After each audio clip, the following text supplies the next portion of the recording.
अगर जाम लगता है तो उसके बारे में भी ऑटो चालक ही मतलब गुनहगार है। इसके बारे में क्या कहेंगे? लगभग सड़कों पे कंस्ट्रक्शन चल रहा है, या तो सिविल लाइन का काम जारी है, या फिर मेट्रो का काम जारी है, या स्मार्ट सिटी का काम जारी है।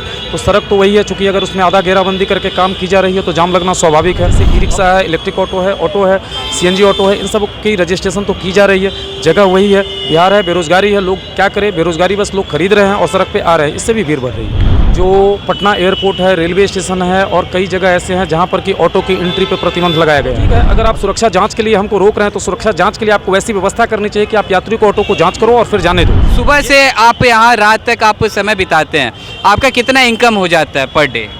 पर डे कभी 400 कभी 500, इससे ज़्यादा नहीं हो पाता। हमारे पास तो चिन्हित स्टैंड है नहीं। सरकार से भी बोला गया है कि चिन्हित स्टैंड कीजिए कि हम यहाँ पे फलना जगह पे रोक के सवारी भी उतार सकें या रोक के सवारी बैठा सके।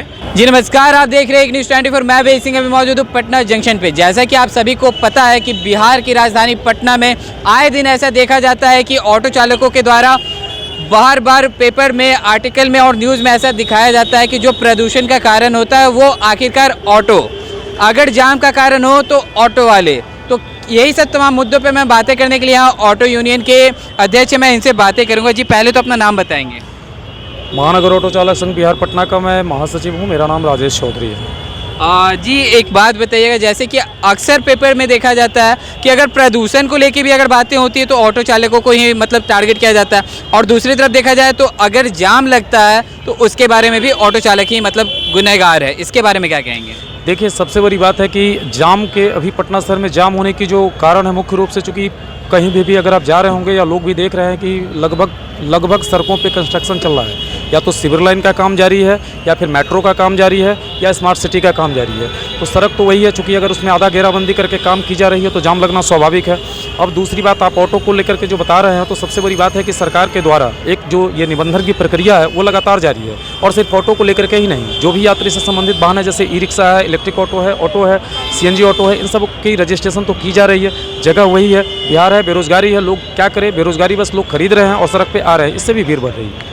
और मेरा एक तरह से मैंने एक चीज़ नोटिस किया कि प्रीपेड ऑटो वाले को भी बहुत जगह जाने से मनाही होती है। जैसे अगर एयरपोर्ट में अगर जाना हो तो प्रीपेड ऑटो वाले, जैसे कि आप थोड़ा साइड होइएगा, मैं आपको कैमरे के माध्यम से दिखाना चाहूँगा कि नो एंट्री फ़ी, यातायात पुलिस के द्वारा यहाँ पे इन लोगों को अलाउ किया गया है कि नो एंट्री फ़ी, लेकिन उसके बावजूद अगर ये लोग ऑटो लेकर अगर सवारी लेकर अगर एयरपोर्ट पे जाते हैं या फिर पटना जंक्शन या फिर किसी भी जंक्शन पे जाते हैं तो इन लोगों को मना किया जाता है। इसके बारे में क्या कहना चाहेंगे? देखिए, सबसे बड़ी बात है कि जो पटना एयरपोर्ट है, रेलवे स्टेशन है और कई जगह ऐसे हैं जहां पर कि ऑटो की एंट्री पे प्रतिबंध लगाया गया है।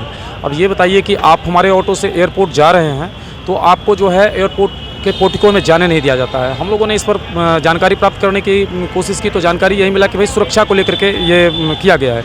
तो ठीक है, अगर आप सुरक्षा जांच के लिए हमको रोक रहे हैं तो सुरक्षा जांच के लिए आपको वैसी व्यवस्था करनी चाहिए कि आप यात्री को ऑटो को जांच करो और फिर जाने दो, ये नहीं कि ऑटो को ही घेर दो। क्योंकि देखिए, उससे ऑटो चालक तो परेशान होते ही हैं, साथ साथ एयरपोर्ट अथॉरिटी जो हवाई जहाज़ से यात्रा करने वाले यात्री हैं वो भी काफ़ी परेशान होते हैं, क्योंकि उनको काफ़ी दूरी से ऑटो से उतर करके अपने लगेज के साथ जो है कि एयरपोर्ट के अंदर जाना पड़ता है। इसलिए हम आपको इस पर यही अपील करना चाहेंगे कि सुरक्षा जांच हो, क्योंकि सुरक्षा जांच के हम लोग विरोधी नहीं हैं, लेकिन ऐसी कुछ व्यवस्था डेवलपमेंट होनी चाहिए रेलवे स्टेशन, एयरपोर्ट के अंतर्गत कि अगर कोई भी ऑटो चालक जा रहा है, यात्री और ऑटो पूरी उसकी जाँच के बाद आप उसको जाने दीजिए, ताकि यात्री को जो असुविधा हो रही है उससे आम लोगों को, आम यात्रियों को मुक्ति मिले।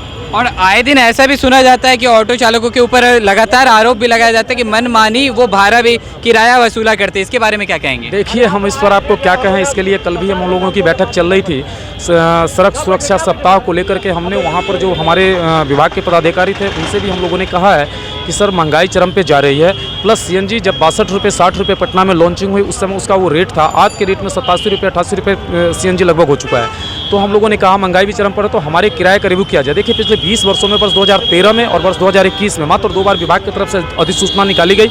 जो अधिसूचना निकाली गई उसमें किसी भी संगठन से ना तो कोई बात की गई और ना ही संगठनों के साथ बैठक की गई, कोई राय मशुरा हुआ नहीं।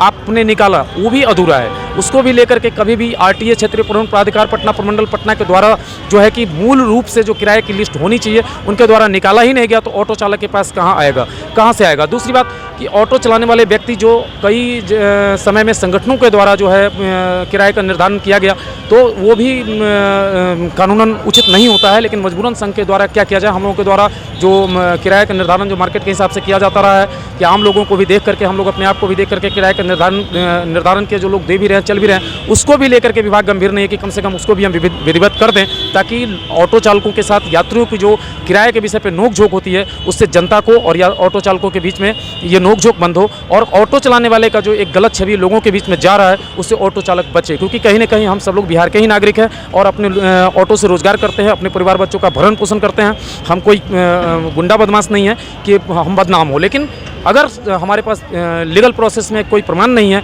तो हम अगर 5 रुपये ले तब भी और 50 रुपये ले तब भी हम तो बदनाम हैं। वो ये तो हो गई इनसे बातें, और भी मैं जो यहाँ पे ऑटो चालक है मैं उनसे भी बातें करूँगा और पता करूँगा कि उनका जो दैनिक स्थिति है, वो उनको जो भाड़ा मतलब कितना वो दिन भर में कमा लिया करते हैं। जी सुबह से आप यहाँ रात तक आप समय बिताते हैं, आपका कितना इनकम हो जाता है पर डे?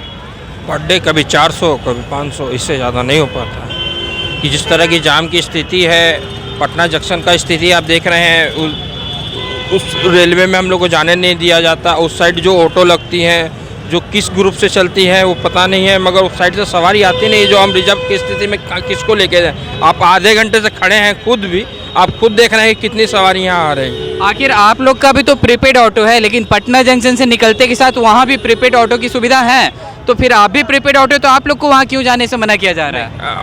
अगर हम जाते हैं तो वहाँ से आरपीएफ हम लोग को पकड़ के 5000 का चालान मार देता है। क्यों? अब ये तो सर आरपीएफ और रेलवे ये बता सकता है, आप रेलवे से पूछ सकते हैं। जबकि आप लोग के पास यहाँ पे नो एंट्री फ्री लिखा हुआ है, इसका मतलब आप लोग को हर जगह जाने का अलाउ है, जबकि ये यातायात पुलिस के द्वारा भी ऐसा कहा गया, उसके बावजूद आप लोगों को जाने के लिए ऐसा क्यों मना किया जाता है? जी आप बताएंगे। कहाँ नो एंट्री में?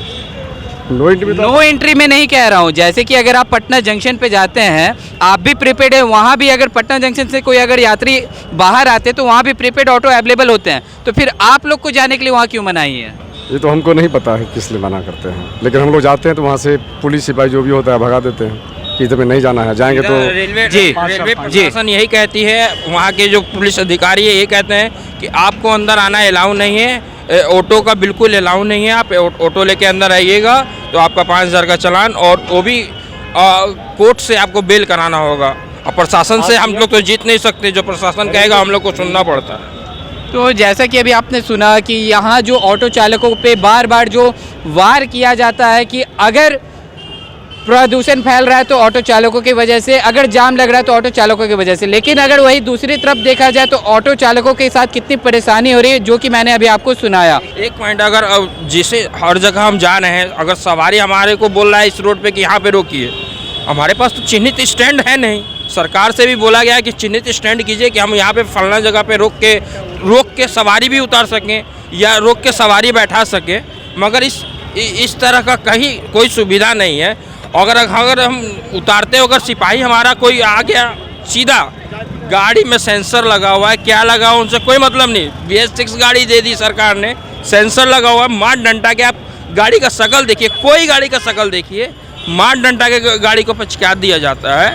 उसमें बताइए ऑटो ड्राइवर करे तो क्या करे, कहाँ जाए? भी खींच लिया जाता है। जी, तो जैसा कि अभी आपने सुना, ऑटो चालकों के अंदर में किस तरह की बातें छिपी हुई हैं, किस तरह का दर्द छिपा हुआ है, क्योंकि लगातार ऑटो चालकों को ही ऐसा, उन पे ही बार बार ऐसा वार किया जाता है कि प्रदूषण हो या फिर जाम हो, सबके कारण होते हैं तो ऑटो वाले। आखिरकार मैंने आपको अपने न्यूज़ के माध्यम से आपको बताना चाहा कि आखिरकार कितने परेशान है ऑटो चालक भी। तो और भी ऐसे खबरें देखते रहने के लिए आप देखते रहिए एक न्यूज़ 24। मैं वेद सिंह सहयोगी करण के साथ, पटना।